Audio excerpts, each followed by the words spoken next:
What's up, witches? What's up? I'm Linda, And I'm John. and this is Getting Witchy. And today we are talking Astrology 101 with my herbalism mentor and astrology diva, Juliana Rossel from Moon Diva Astrology. Say hi, Juliana. Hello. Hi. All right. So, how long have you been doing astrology? So since my youngest was in my womb, so that's how long I've been studying it. And then I finally went out and started doing readings around the time of my divorce. So I would say my daughter was maybe around 7, so 10 years that I've been actually officially Mhm. doing astrology and giving readings. So before that, it was a little like it wasn't okay. Like in the family I was in, it was, hidden and yeah. Right. Mhm. Yeah. Totally get that.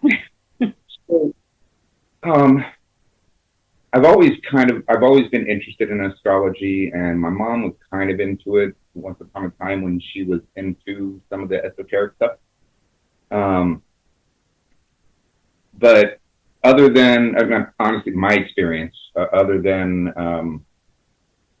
the tarot readings in the frickin' newspaper, that's pretty much the extent. Because when I did do some research, it reminds me of the tarot in a way, because the tarot has so many different Mhm. facets to it: numerology, astrology, the elements. I mean, so I found that astrology was equally complicated.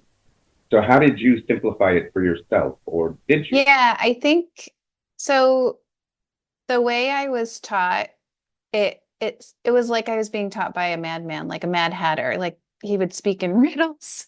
Um, he spoke English, but I didn't really it was a lot to understand. And so then I somehow simplified it. I feel like I have more of a teacher way. Like I like working with young children. I can teach piano and math and those type of things. So you start to simplify like, okay, how do I take this complex understanding and make it really simple and then build on it?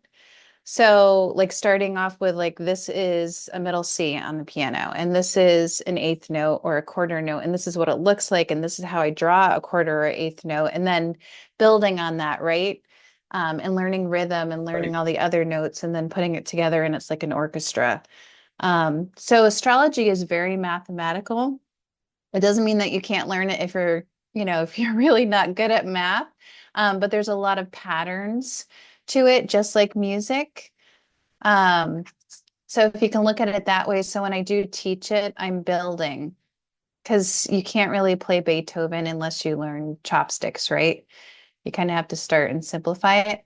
So I think it is different than tarot in that respect. And I think that tarot is more like a practice, like you're building on it from your experience of like, okay, I learned about this card.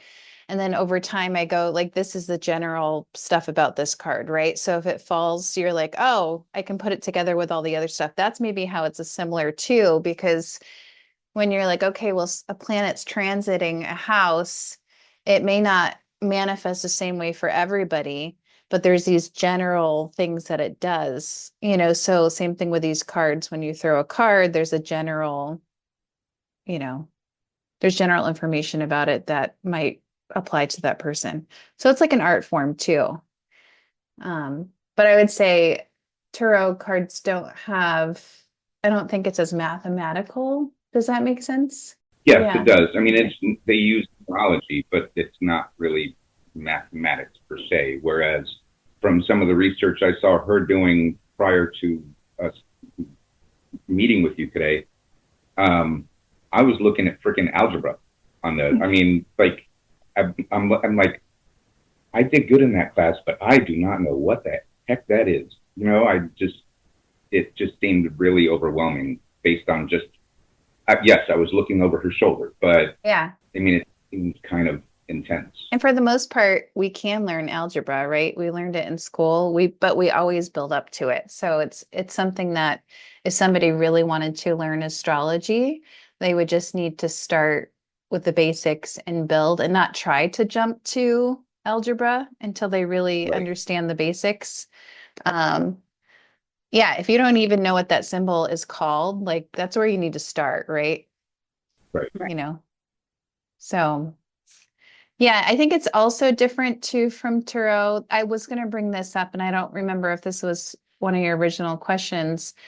But astrology doesn't have that old like portals, like you know how tarot cards there's portals opened and you're kind of playing with the spiritual world and you're asking, you know, that type of that realm. So there's this old energy that's very occult that is attached to tarot cards. So there's definitely an emphasis on needing to protect ourselves, needing to be very careful with tarot, like going into it with good intentions, you know, sealing and closing up the energy at the end, where astrology doesn't have that. So you're just reading it like it's, you know, a piece of music.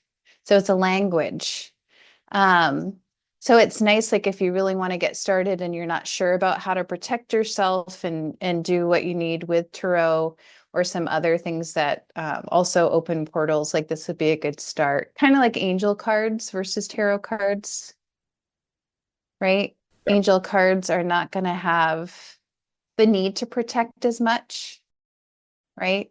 Right. Yeah, that's if you believe in Yeah. that. But, you know, I do believe that tarot cards are very powerful. And I think that we do need to be responsible with them. And they're a great add-on to astrology. I think they can work really well together. Um, And that was one of that the was your question. Yeah. that was one of the questions. Like, so with that being said, how would you work with them together Yeah, there's and actually piggyback? a deck, Aleister Crowley deck, I believe. So he was a famous astrologer that was very occult that actually made a deck. And on his, so you can take that deck and maybe, you know, put it next to the more traditional deck and see what the similarities are. But there's a lot of things about each of those cards that correspond to planets and signs and that sort of thing. So there's that overlap. But really, when you're giving a reading, you're reading the chart like an art form, and then you can do a couple cards to go with it. And it's just very validating and confirming. Um, yeah, Gotcha. same thing with if a medium is giving a reading, you know, or speaking to spirits and that sort of thing and giving a reading, she can at the end pull some cards. And again, once again, it's probably talking about what they just talked about, right? It's amazing how it Right. relates. And I was working, Right. So it's, yeah, I go worked ahead. with a astrologer too. So she would be seeing my clients and then I would be seeing my clients and it would overlap and we were saying the same thing. We didn't even talk ahead of time. Like it came up the same way, you know, so I really feel like there's that connection, you know. And when you say your clients, you mean the herbalism I do clients. have astrology clients, and then I have herbal clients that Oh, might do astrology or astrology clients that might do herbal. Yeah. okay. So sometimes there's that Yeah. separation. And Gotcha. so basically, one, the doing the chart and then pulling the tarot cards would be like if you're doing a tarot reading just by itself, adding the clarifier card, like Okay. on top Yes. of something like, you know, okay, I have a question about this card. Let me draw another one, put it on top of it, Yes. kind of Yeah. thing. So, Yeah. Okay. okay, cool. So in astrology, like what are the main key components? So astrology is the relationship of the planets with us. So think of yourself as like the center of the universe. So that's your natal chart, the chart you were born with. And we're all stars, you know.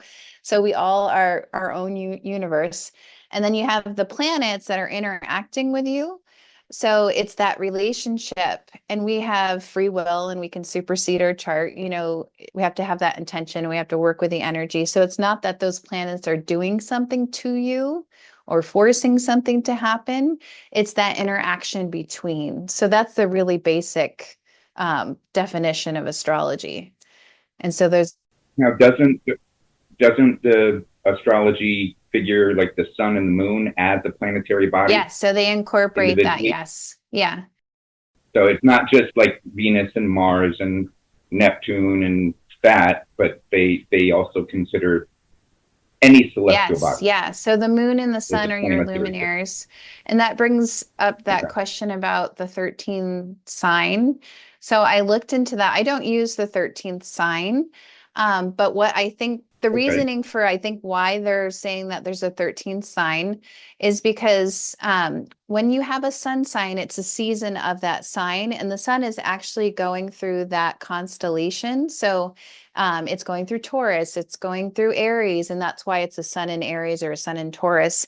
So at the end of the year, it's actually going through that new zodiac sign during the time of Sagittarius. And Sagittarius, the sun is actually going through the Sagittarius constellation at the same time as well as like the following month. So it has a bigger spread. So, and that has changed over the years. So normally the sun would be in Capricorn during what we consider Capricorn season, but it's no longer. It's pushed into the Aquarius time. And that's just because of the way that we're observing it and seeing it. So then I would go, okay, well, why don't we just shift everybody over a month? But if you really look at their chart and you're doing this all the time with people, there's no doubt that they're a Capricorn. They're not Aquarius, they're not Sagittarius, they are a Capricorn. So I feel like the old energy of the sign being in the sun being in that zodiac sign is really accurate.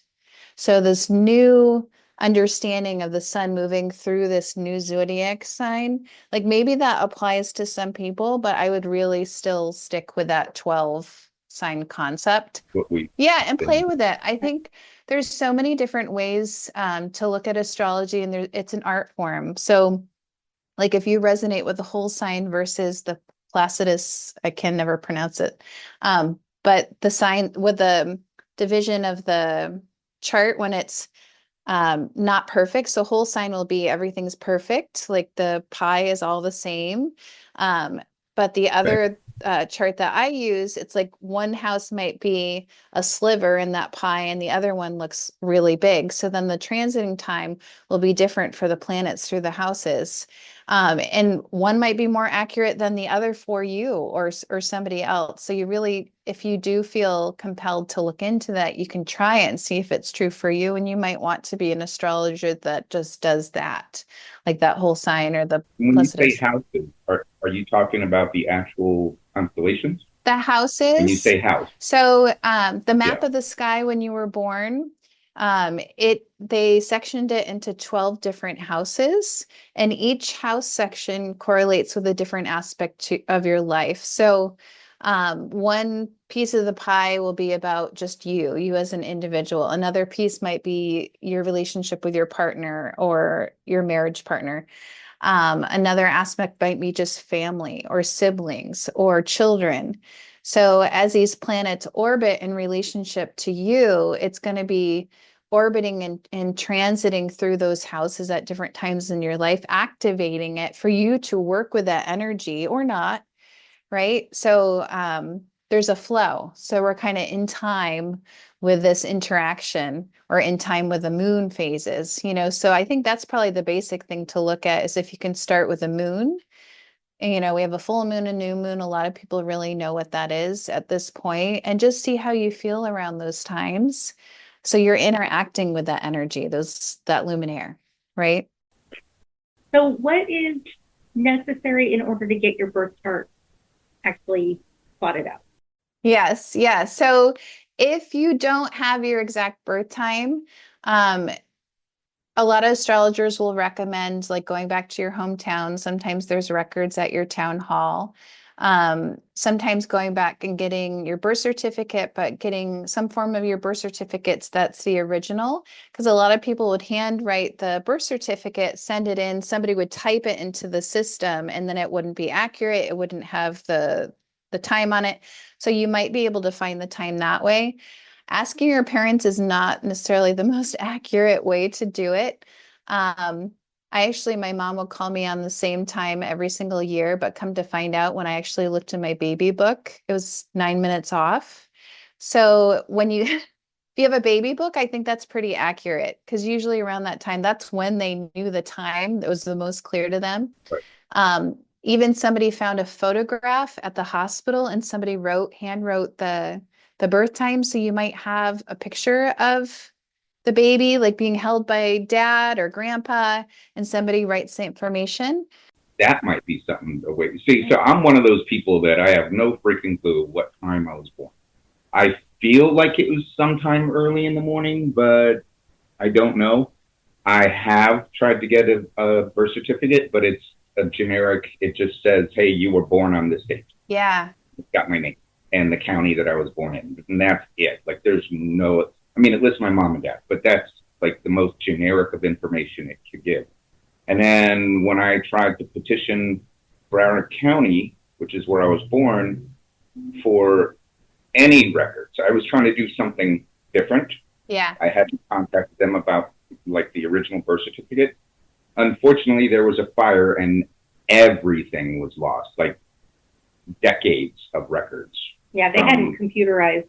Thousands and thousands of people were just lost. Whoa. So, like, for in this situation, it's kind of, now I'm going to look on the pictures because Grandma came to give me quite a bit of pictures before she passed. And, you know, the older generation, they did things like write the time on it. And they wrote on the back who was actually on the picture. So then you know when you're looking at it 30 years from now. Yep. So I'm going to try that. But if that doesn't follow through, what could someone do if they want to try to get a semi-accurate chart, but really have no way to find out the time? Yes. There are ways. It's still not 100% accurate, but it can get it maybe down to about 15 minutes. It's called rectification. There are some astrologers that will do it. They really recommend having some idea. So if everybody told you were born when the crows, crowed in the morning, then at least it's narrowing it down to the morning versus at nighttime. Right. So within like a 12-hour period is a little bit better, versus having nothing. But they can narrow it down based on your events. So significant events in your life, they'll interview you. It's very tedious. It takes a lot of work. So if they do charge according, like expect it. Yeah. I always think of like, you have to be really Virgo, if all the Virgos out there listening, to really want to do it. I've done it a couple times. That's me, by the way. Okay, good. Yeah. Virgo. Now with my father's chart, because I don't have his birth certificate, I was at night just hoping to have that download, because my teacher said just like intuitively come up with the time, and it was pretty close. Like when we finally cast that chart, some things really stood out as accurate because he had lost his mother when he was young, and so then his moon was in his 12th house, which could mean that you lose your mom. It doesn't mean that everybody's going to lose their mom, but so there are things that kind of stood out that, wow, that time is probably very close. So if you are intuitive, so maybe there's that, you get the number, just a flash of it when you're ready to fall asleep or in a dream. And then you can see if that astrologer can cast your chart and see if it's pretty close based on, what number you came up with. But yeah, it's astrologers should say no when you don't have your exact birth time, because it can be very inaccurate.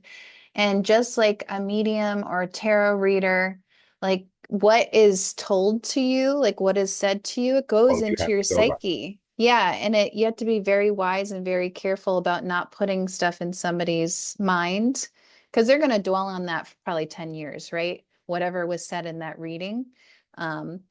So as much as you can, try to find your time, or like I said, you can intuitively do it or on a picture. I don't know. It's like, why is it that some of us just don't have our exact birth time? Like, it's almost not fair, right? Yeah. Yeah, and when I was doing the research, one of the, I actually put that question into Google, like, why do we need our specific birth time? And one of the answers that came up is that even if you're off by just 2 minutes, it could change the placement of one of the planets or the constellation itself. So the more accurate you can be, the better off the reading will go. Yeah, and I talked to another astrologer because mine was 9 minutes off. So it was like an identity crisis to go 10 years, well, actually more than 10 years, probably almost 20 years, seeing my chart a certain way. And then 3 planets moved into different houses in nine Oh, minutes. wow. And I was like, oh my gosh, it's been this way. Now I have to relearn. But she said, Juliana, it's on the cusp. So it's like it was going into that house anyways, or it was in that, so she said, well, you would resonate with the also being in the other house because it was so close, right? And I'm like, that makes more sense to me that I could relate to both houses because that planet was so close. So you're still Um, being influenced by it anyway. yeah, and I And think that's what, that, I'm sorry, go ahead. Go ahead. oh, Go I ahead. was gonna say, I think if I were to do a rectification chart for somebody, I might cast like within 15 degrees, like 2 charts, and then have that conversation. Do you resonate with this or do you resonate with that? If there's like two Yeah. planets off, let's narrow it down within that 15 minutes. So it's a good way to have that conversation. Okay, that was my So thought. you just made a statement of being on the cusp. So my knowledge of my astrology is I'm a Virgo on the Libra cusp. So what exact, I kind of got an idea because you just basically said it, but for those that didn't catch that and aren't familiar with the term, so what does it mean to be on the cusp of another sign?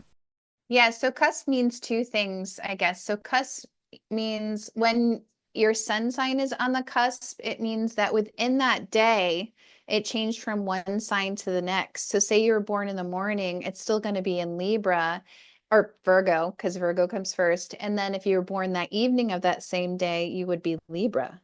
So if you know that you're in the morning, we could look at that and see, is it still in Virgo? Did it turn into Libra? Because people are walking around thinking they're Scorpios, and I'm like, you're not a Scorpio, you're a Sagittarius, because they think that day, right? Based on like that general, but every year it's going to look a little different, and you really do need to know that exact time because in a day it will change into a whole nother sign. Where the cusp that I was referring to was in that 12 houses circle, your astrology chart. So it's moving from one house to the next. That line between like the first and second house will be a cusp. So that planet will move over that line, similar to the sun being, in Right. Virgo and then going into Libra. So I actually have my birth chart. Let me see if I can get it open here. Sure. Well, because I did it a few years ago, right around the time that COVID was big, and I had, my parents had both passed away. I was taking this little online course called Witch in a Weekend, and one of the things that they talked about was the astrology, your birth chart. Oh, no, this is the additional information. Where's the other one? Yeah, Well, I'm let better me at just reading, pull like up. seeing the chart. Yeah. So actually, let's just do, so this is what a blank chart would look like, right? That's what a blank one looks like. Yes. So my understanding is that this right here, that's the ascendant, Yes. correct? Okay, and that's basically the starting point of the birth chart, correct? Yes. Yep. Okay. So each of these little wedges that are numbered, 1 through 12 counterclockwise, those are the houses? Yes. Okay. Cool. So, when filling out this chart, what are the most important things to look at? The big three. I always say, like, if you go to an astrology party, make sure you know your big three. And that would be your ascendant sign, your moon sign, and your sun sign. Okay. So your sun will be during that season. That's what we usually know. Mhm. That's your zodiac sign. So it's called a sun sign. So your So my Virgo. sun sign is Virgo. Yeah. Right. And then your moon sign, every 2.5 days it changes sign. And that's the moon orbiting through that constellation. So it'll Mhm. go every 2.5 days through the next sign. So you would be able to find that out based on, so John could probably figure out his moon even without its exact birth time, as long as the moon was still in that same sign the whole entire day, then that would be his moon.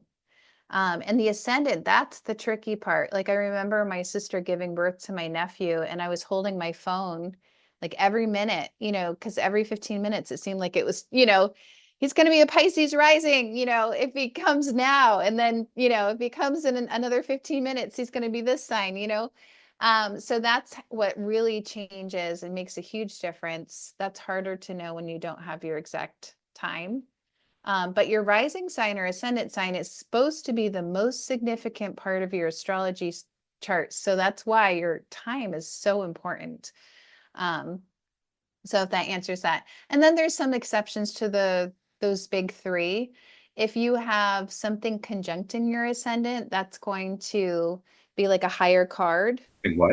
Conjuncting, like conjunction. What's your function? Yes. From our generation. So yeah, if you have a planet on that ascendant or rising sign, it could be significantly different, the energy of that original sign that's there. So you're going to want to know that too. So even though you're Sagittarius, you might have Pluto on your ascendant, and now you're very Plutonian, which is very Scorpio, very different than a Sagittarius. So, that's why when you get your chart done, you're going to learn more than just those big three. And it makes you very unique from everyone else.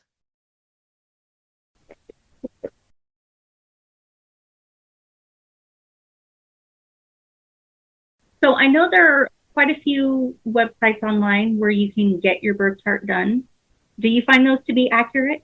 I would recommend trying a couple, and if they both come up the same way, then it's probably pretty accurate. So astrologers will use probably a fancy program. I use Solar Fire, which is one of the best ones out there. And sometimes it doesn't line up with, like, if I'm looking up a celebrity and I want to see what they are, I'm like, I'm not getting the same thing. And it could be just, the program. So somebody out there did cast somebody's chart to see what the celebrity was. But if you see like 4 charts the same way and one's off, most likely one of those 4 is probably more accurate. So just try a couple, I think. And if you're still getting like misinformation, like they're not lining up, then maybe try another one, or definitely contact an astrologer, and then they'll have a more accurate chart. Okay, because I was actually running mine today on a few of the different websites just to see like how they would match up. And one of them actually had Chiron in the placement, but the other 2 did not have Chiron, but they had Lilith. Yeah. And I thought that was What the heck? very interesting. It's called Mercury Did you see Yes, that? we did. Mercury retrograde going on right now. That is pretty wild. I wouldn't even know how to do that. I mean, we didn't touch anything on the computer or the screen. I didn't touch anything either. That's crazy. Okay. Balloons. Okay. Anybody's birthday coming up? All right. So what are those 2, like you just mentioned? Chiron and Lilith. So they're So asteroids. what is that to do with the problem? Yeah. Lilith is the dark side of the moon. Oh. So always look up the mythology on them. Yeah. Oh, I've heard of that. Yeah. So Lilith is, so when she's in your chart, wherever she's located, she's the area that you really want to be honest with yourself. She might be a little bit more hidden. So it's, okay, take a look at this honestly. This is, because she was very honest and upfront. And then Chiron, yeah. Chiron is the wounded healer. And we're always trying to heal our wound throughout our life. So maybe even, and so much so that we're even helping other people heal that similar wound. So we don't quite heal our wound completely. So there's that ongoing energy of trying to heal, which makes us sometimes really good at doing that. So if you do have Chiron in a significant area, sometimes it shows up as that you are a healer. You may want to do healing work.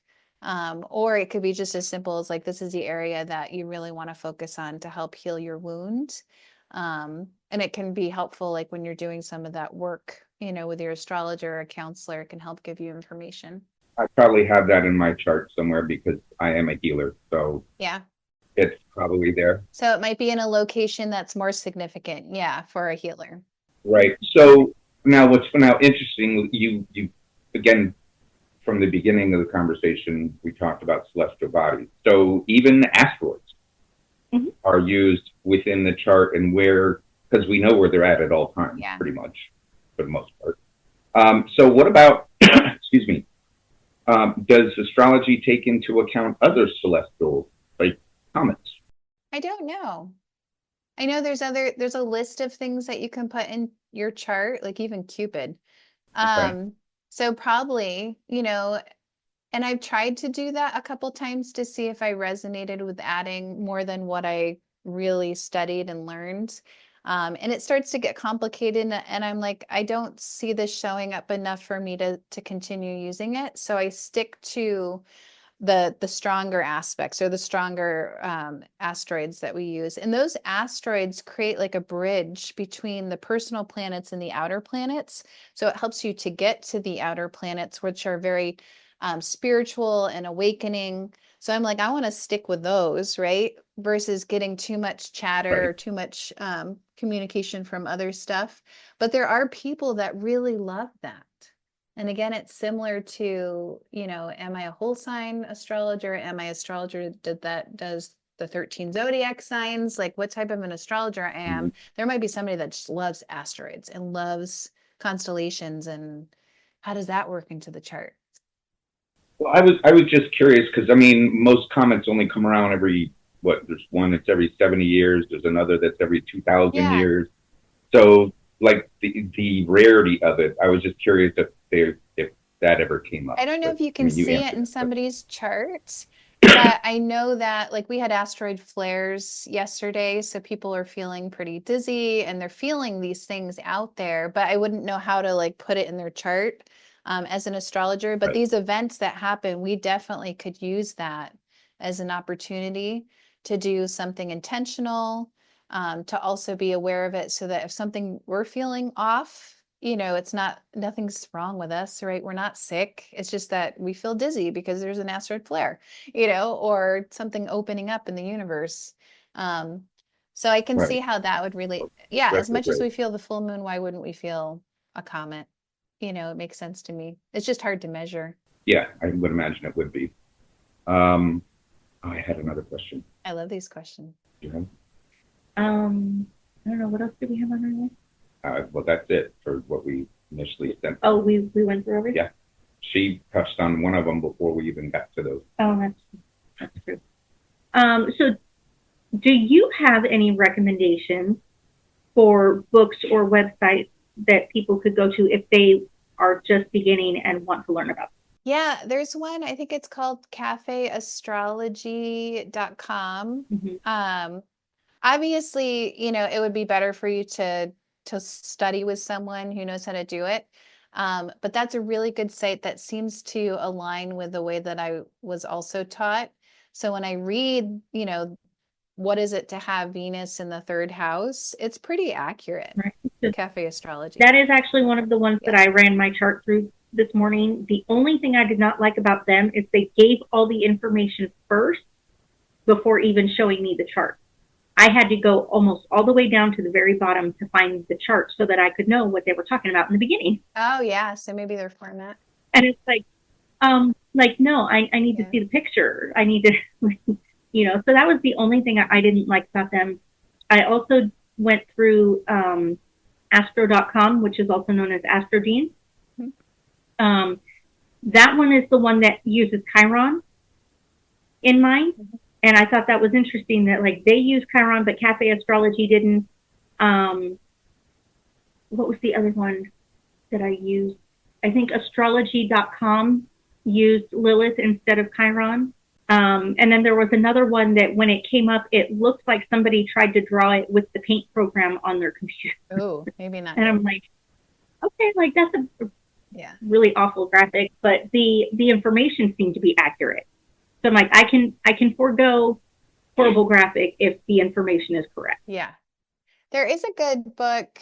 Maybe I can even give it to, I'm looking at my bookshelf, that I could give to you later that if you wanted to put it in the comments, that is like an overall good reference book. When I was studying, and I still use that book, but Robert Hand's is a really good astrology reference book for the transits. And there is a youth book out there too, and I don't know if it's him, if he's the author or not. But yeah, you really want to look at your chart and you go, okay, well, I see Pluto in my seventh house. Then you find a reference that says Pluto in the seventh house, and you learn, kind of like your tarot card, right? Like you learn what that is, and eventually you're like, okay, now I know what Pluto in the seventh house means. I've read this a million times. The transits are tricky. Like if you do get a program that tells you that now you have Venus transiting the third house, then you want to look in a transit book versus Venus in the third house in a natal chart. So you'll want a special book for that. And Robert Hand's is a really good book. You just have to kind of interpret it without, maybe in a more high side, because in our modern day of age now, we're less doomsday, where generations before they were so real and like, yeah, this is going to be a struggle and you should probably, get ready for this roller coaster ride. And then now modern is like, yeah, it's going to be a struggle, but look on the bright side. This could be an opportunity for growth and evolution, so it's worded differently. So trying to interpret it that way. There are some authors that are a little bit more modern and more uplifting. So that would be a good way to start Mm-hmm. if you were somebody that, what you read, you really believed, and didn't question. Um, So I hope that helps. there was something else. So how would you learn astrology? I think that was your question. I'm sorry? Yeah, I think your question was like, how would you learn? What would you use to help you learn astrology? Right. Yeah. Right. Yeah. And so I know there's also like apps you can get on your phone. Do you ever use any of those? Have you ever tried it? Yes, there's a good one.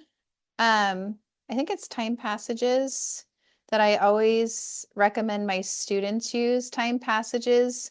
If you are somebody that wants to create more than one chart, like somebody for your family or friends, I would get the pro version. And I believe there might be a membership fee of some sort. When I got it, it was a long time ago, so I don't, I don't have to worry about that anymore, but I just had one fee up front. Um, but that's good. It's very similar to Solar Fire, the look of the chart. So it's very easy to look at and interpret. And they're going to give you just a general idea of like when Pluto is transiting the 12th house, this is what it means. So again, you kind of have to take it with a grain of salt because you need to take the whole chart into consideration. It's not just that one thing. Um, so it just seems very vague, right? The information, it's just a good start and it gives you your chart. So, and you can follow it. Like the next day, you can look at it and then it's changed. And then if you want to know what the moon is in today, it'll tell you, so that's a really good app to have. And I think pretty affordable too, as well. I would just skip over all the other ones. That's the best one. Time Passages Pro. Yeah, we'll go ahead and put that in the comments. I think one other thing I wanted to know is that when I'm looking at my chart, there's a lot of activity in the top half of it. The only thing that's in the bottom half is Chiron. Okay, yeah. So, like, does that usually have anything to do with, I mean, depending, because I know the houses, but I think it's Capricorn, Aquarius, Pisces, Aries, and Taurus and Gemini are all empty. For you, yeah. Except for Chiron. Everything else is in all those other ones. I have like 3 Libras, 3 Virgos, 3 Scorpios. What is going on? Oh, is somebody watching or is there interaction? I don't know. Did you see the thumbs up? What is that? What just happened? I have no idea what I that saw was. something flash. I was listening and not listening. When you go back and look at this video, you're going to have to see because, yeah, I'm not touching my computer at all. And there was a thumbs up bubble. That's crazy. That's interesting. Yeah, we can call it an orb, just in case somebody's playing with us right now. Yeah. So 2 things. Empty houses, what does Mm-hmm. that mean? So empty houses means it's more neutral. So it doesn't give you a planet to give you like an extra talent or a major challenge. It's very neutral. And you can still look into that house to see what that means using the sign. So when you were basically listing your signs. When it's at the top part of your chart, there's lots of energy, lots of planet and activity up there. That's more the outer world. It doesn't necessarily mean you're an extrovert, but it could.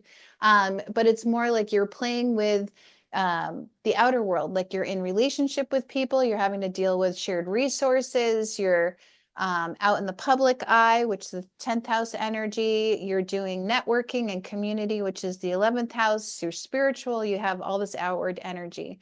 When you have more planets in the bottom half of your chart, it's more inward. Family stuff, siblings, children, and your relationship with money, your self-esteem, your creativity, your health. So it's very personal at the bottom and then external on the top part of your chart. And not everybody has that clear distinction. So you're going to have like some planets in the bottom, the side, the top, maybe even completely spread out for some of our charts. So it just depends. And an astrologer is looking at where there's congestion. So they're seeing a lot of activity, and then they're trying to teach the client, okay, this is a big area for you to work on, right? There's so much going on here. This is going to give you tools to work through it, to grow and evolve. It might bring up a challenge. Here's the challenge. Let's talk about that so that you can, be prepared, right? Where those neutral houses are like, oh, thank God, I don't have too much there. Maybe a transit will go through and then I'll have to deal with something, right?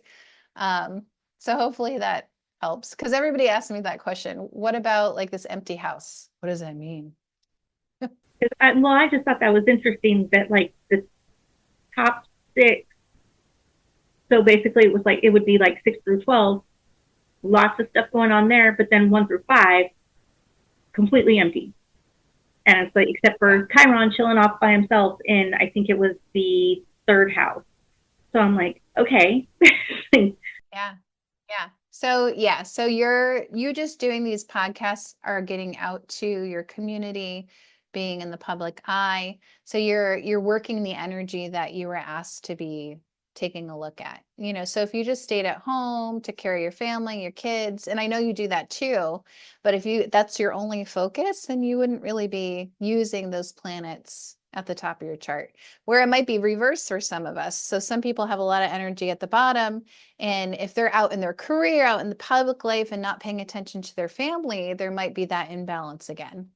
So it doesn't mean that we're forced into that life. We do have that ability to supersede, like I was sharing before, but it's like something's there for you to still take a look at. Like, I know you want your career, but if you have your son in the fourth house, and maybe like family is really important this lifetime, and you can still do your career, but you got to find some balance, right? Our family keeps calling you back. Why is it I keep on trying to expand my career, but my family keeps calling me back? Well, I think that's all I had for her. All I have. Yeah.